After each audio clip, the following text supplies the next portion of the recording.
मैं जानना चाहती हूँ गहलोत जी से कि अगर उस बेटी का नाम श्रद्धा ना होकर शबनम होता तो क्या वो इस घिनौने वारदात को दुर्घटना कहते? बिल्कुल नहीं। वो तो उस बेटी के घर वालों के पास जाकर उन्हें सहानुभूति दिखाते। हाय। अगेन अच्छा लगा आपसे मिलके। ब्यूटीफुल आउटफिट है, कुछ कहना चाहेंगी आपके Thank you. आउटफिट के बारे में? भगवा रंग मुझे बहुत पसंद है। हमें भी पसंद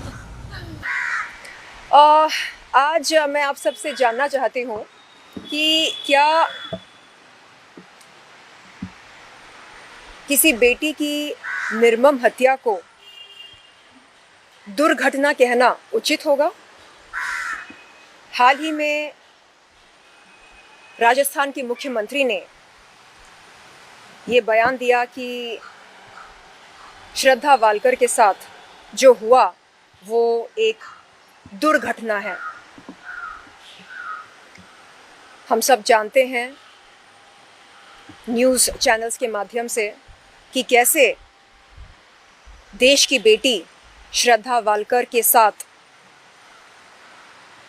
एक बहुत ही भयंकर और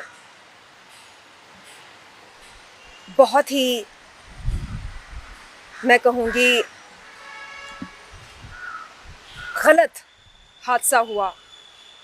जिस बर्बरता के साथ और बेरहमी के साथ आफताब पूनावाला ने उसकी हत्या की और उसके शव के 35 टुकड़े करके दिल्ली के जंगलों में ठिकाने लगाए, उसकी जितनी निंदा करो कम है।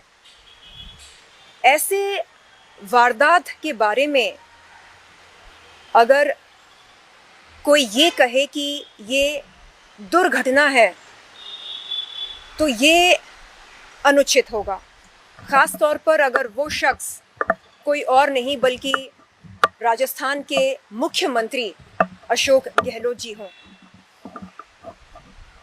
मैं जानना चाहती हूँ गहलोत जी से कि अगर उस बेटी का नाम श्रद्धा ना होकर शबनम होता तो क्या वो इस घिनौने वारदात को दुर्घटना कहते?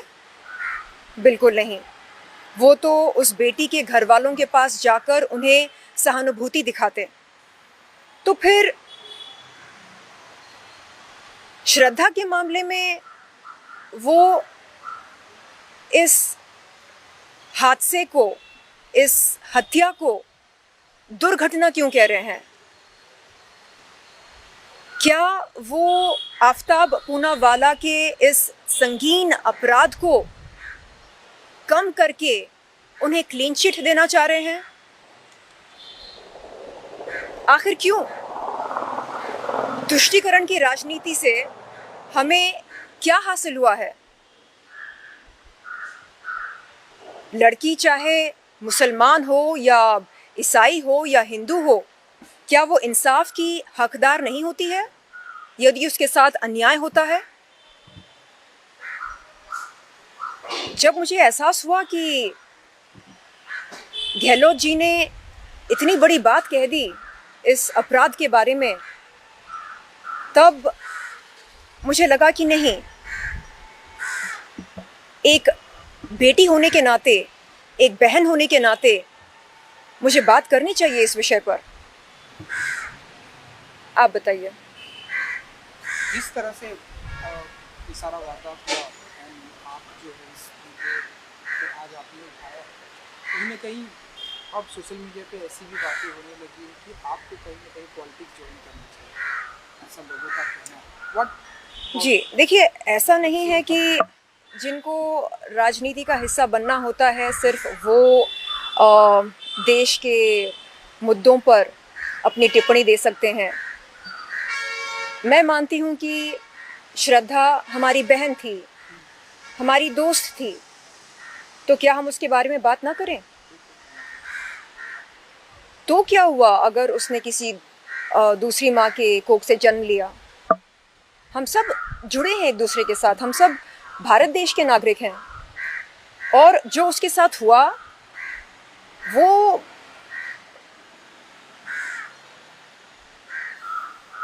मैं बता नहीं सकती, सोचकर भी अजीब लगता है। वो बहुत ही घिनौना था। यानी एक लड़की को प्यार की जाल में फंसाकर और धीरे धीरे उसे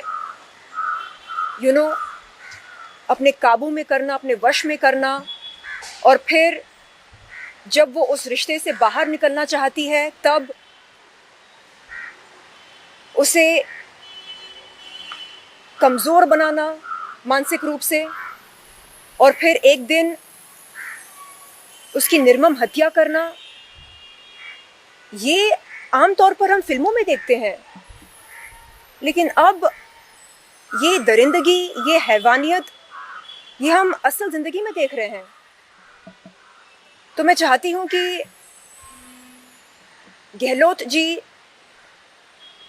ज़रा गौर फरमाएं और ऐसे वारदात को वो दुर्घटना ना कहें, क्योंकि राजस्थान जो राज्य है वहाँ केवल मुसलमान नहीं बसते हैं, वहाँ हिंदू भी रहते हैं, ईसाई भी रहते हैं, अलग अलग धर्म के लोग रहते हैं।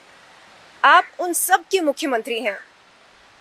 तो कृपया इस तरह का बयान देकर आप आफ्ताब पूनावाला को क्लीन चिट देने की ज़रूरत की कोशिश ना करें, उसके इस संगीन अपराध को कम करने की कोशिश ना करें।